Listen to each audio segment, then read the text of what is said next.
In terms of setting our air separation, one, which would be our air velocity, and two, when we look at our control panel back here, our air velocity and our pre-suction, those work together in order to pull out any fines, liftings, light density FM before we get to the screen section of the cleaner.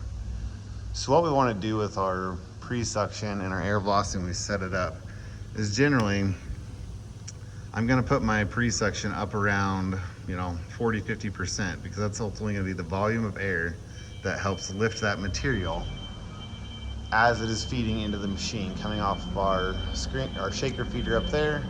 Then it's going to come and drop into our screens. That air velocity gate is there, and then we have our pre-air chamber here and our post-air chamber here.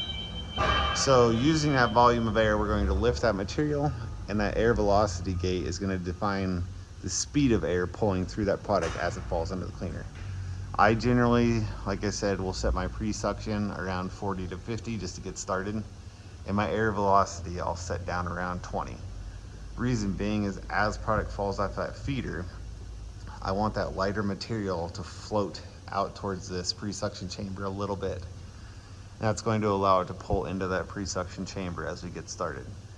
Then from there, depending, I'll watch what's coming out of this chute right here, this first auger, and look for any good product and keep increasing my suction until I do see a little bit of heavy material or good product, and then I will back that setting off a little bit.